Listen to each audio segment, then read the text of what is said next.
El nomenament no telemàtic de la nova consellera d'Educació ha interromput les meves luxoses vacances de mestre, i això no és un bon inici. Amb el nou govern de Salvador Illa ja tenim nova consellera d'Educació, i ojo a la novetat, formació professional també. Serà l'Esther Niubó, i serà primera socialista a la conselleria des de que el tripartit va fotre pel mig a Ernest Maragall, sí, el conseller de la LEC, que simbòlicament va ser declarat persona non grata en molts centres educatius. Llavors, ja es parlava del procés de privatització encoberta de l'educació, augmentant la segregació escolar. Gràcies, LEC. Esther Niubó ho té relativament fàcil per no acabar la legislatura amb pitjor nota que els seus predecessors. Rigau, Meritxell Ruiz, Ponsatí, Bargalló i Anna Simó. Joder, quin quinteto del Dream Team, eh?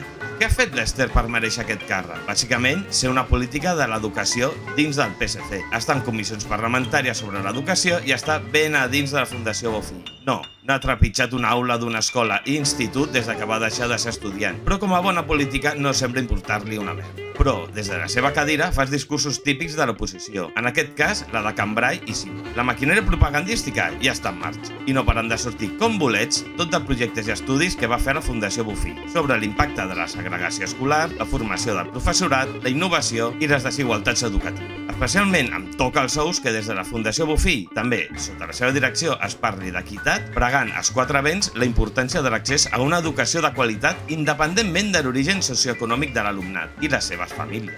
De verdad? Tu, Fundació Bofill, creies i creus en el sistema educatiu públic? En tot el que has fet per darrere amb els teus informes que són venerats al departament?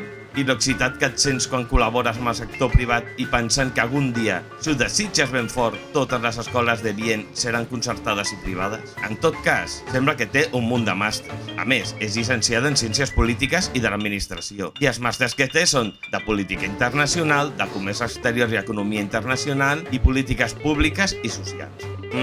Vale, la seva experiència, però sí que l'acredita perfectament, no? Va ser analista a la Secretaria de Política Europea i Internacional del partit, assessora al Parlament Europeu, col·laboradora acadèmica del Departament de Ciències Socials de l'ESADE, secretària de Política Europea, què més vols? Tot això, que no té res a veure amb res, la va portar a secretària d'Educació de la Comissió Executiva del PSC el 2019, diputada al Parlament.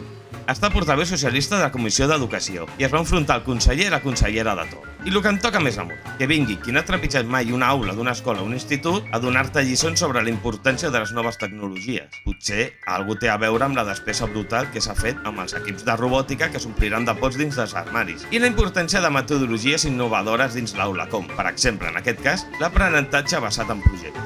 Però en quin moment vas veure la llum per entrar al món educatiu? Podria ser que el seu domini de l'anglès l'ha fet destacar molt per sobre d'una classe política mediocre a les altes esferes? Però si d'ella em fa patir una cosa especialment, és que els seus propers, aquests dies, destaquen la seva capacitat de treball i la seva habilitat per arribar a acords amb altres grups. És simpàtica, és divertida i amiga de les seves amigues. No sé, Rick, parece falso. Com nosaltres som un claustre també molt inclusiu, li donarem una oportunitat i el temps ja dirà com ha portat temes com els resultats de merda de l'informe PISA, la gestió formativa, curricular i econòmica de les noves tecnologies, la incorporació de 30.000 funcionaris dins del sistema i els rumors de la tornada de la 6ª hora. Et desitjo molta sort en aquesta nova aventura. La necessitaràs. Se va a ver en un follón que no sabe ni dónde se ha metido.